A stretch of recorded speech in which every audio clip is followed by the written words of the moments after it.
Hello, this is Craig from bitsbox.co.uk. In this video I'm going to show you 5 simple weathering techniques that you can add to your Warhammer 40k vehicles. Now you don't have to use these just on vehicles or just for 40k, you can use them on like infantry, like Space Marines for example, if you want to add weathering and dirt to them. These techniques are pretty simple, so you may be aware of some of them, but hopefully this video will prove useful for someone. So yeah, let's just crack straight on. Okay, so here I have a Lehman Russ for my Praetorian Guard army. So I've done a simple sort of weathering job using the techniques in this video on most of the tank. However, this side has no weathering, and I'll be using the techniques in this video to weather up the side of the tank. So, our first simple method of just adding some weathering to your tank is just with some dry brushing. So I'm going to take some Rhinox hide and I'm going to stick some on my dry brush, and it's just the usual routine of dry brushing. Get an old cloth or piece of kitchen roll, just work it into the bristles,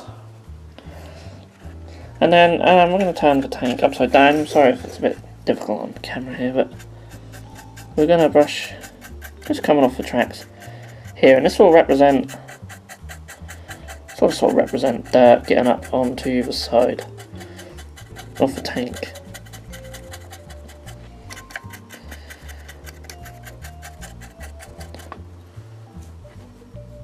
So it's up to you how much you want to do on this, but just sort of build it up. You can have some coming up off the top here also. Just stipple it on as well as sort of brush it. You can really sort of build up a muddy effect. So as you can see already, we're adding some weathering onto the bottom of this tank. So the next method is the sponge method. Again, I'm taking a Rhinox hide, but this time instead of using a dry brush, we are using just an old piece of sponge, and I've got some on here, and just dab it on to your cloth or tissue, whatever, similar as you would with a dry brush, and then you can just sort of start just lightly dabbing it on. Now you might have seen this technique used just for any sort of battle damage, whether it be a Space Marine or just anything really, not just tanks. It works very well. It's a simple little technique of just dirtying up your model. Now I'm going to do this on all the side, including the blue and red stripe, and even going over some of the areas we've been on before. Especially focus around the edges, because that's where the most of the scratches and such would be the most visible. And again, you can see how it's starting to get really dirty and worn. So also with the sponge method, I'm going to take some lead belcher and do pretty much the same, but this time focus a bit more on the edges and corners. And this will just represent some of the bare metal showing through. So I don't know how easy it is to pick up on camera. It's quite a little subtle little step.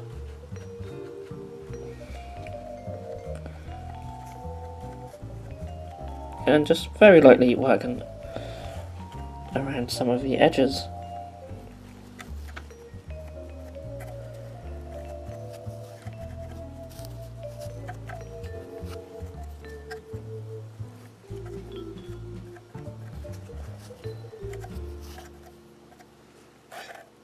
Like so.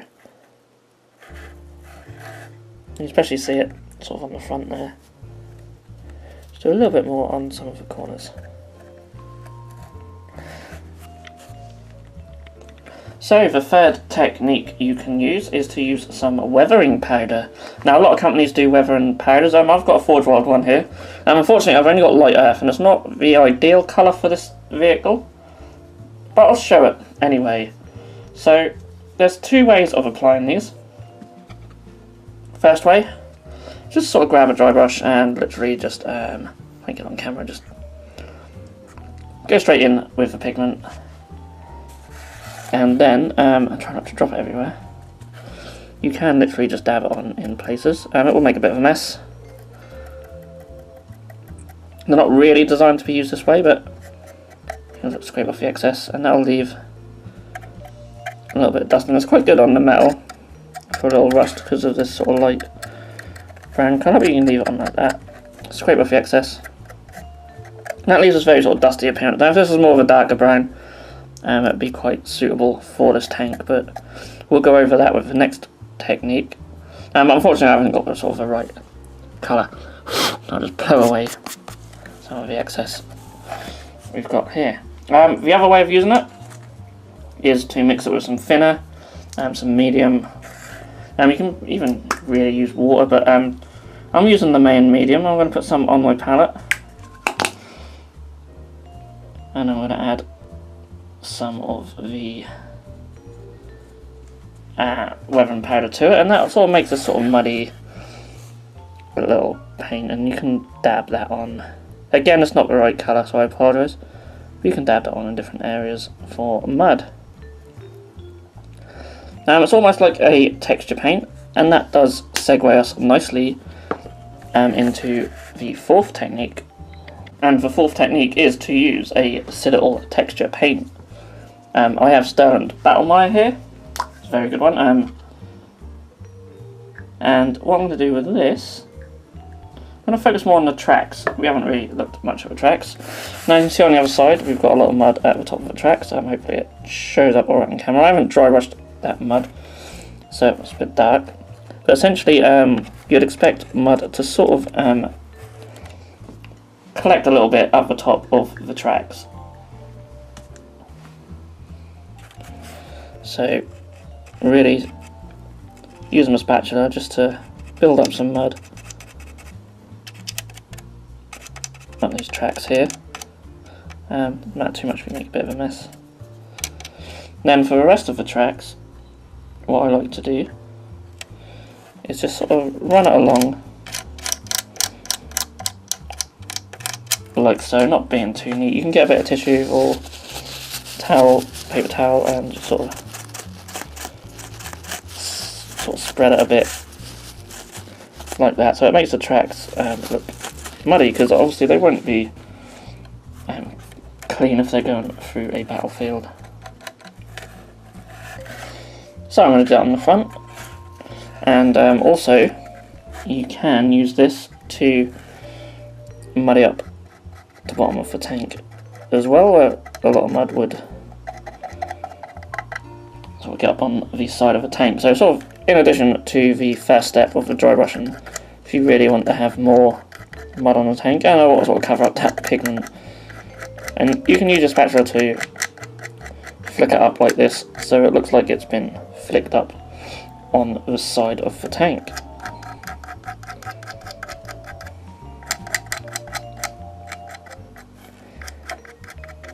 And sort of the random effect you get from using the spatula as well is really cool. So I'll just continue doing this and the tracks, and then we'll be back for the next step. Okay, so the last step is to simply just use a brush.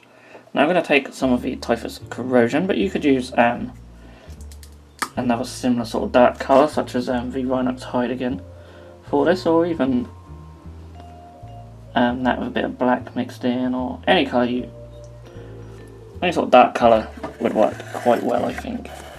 Essentially we're going to just brush on some sort of grime and dirt, and sort of focus around some of the rivets. Just sort of doing a circle of this. Now you could even use a wash, such as Agrax Earthshade, or even an oil wash in certain places could work really well.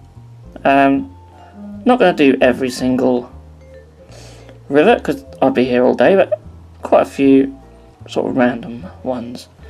I mean, you don't have to be very neat either. Of course, this is just random grime and dirt. And you can also sort of have it sort of pool up sort of in these areas here as well. Again, I'm not being neat because dirt and grime isn't neat, of course. So yeah, you can just be random and messy. And it's good fun. It's always a good stage of painting a vehicle is when you can really dirty it up. And hopefully the techniques in this video will help you guys do just that. I can get a nice tip on this brush. The Typhus Corrosion has a bit of texture to it, so it's not the best for your brushes. So maybe use an old brush, don't be an idiot like me. You can even do little streaks if you want, sort of just running off certain places. Just sort of represent sort of dirt and grime sort of running down. But again, be random with this. If it looks too uniform, you sort of lose the effect a little bit.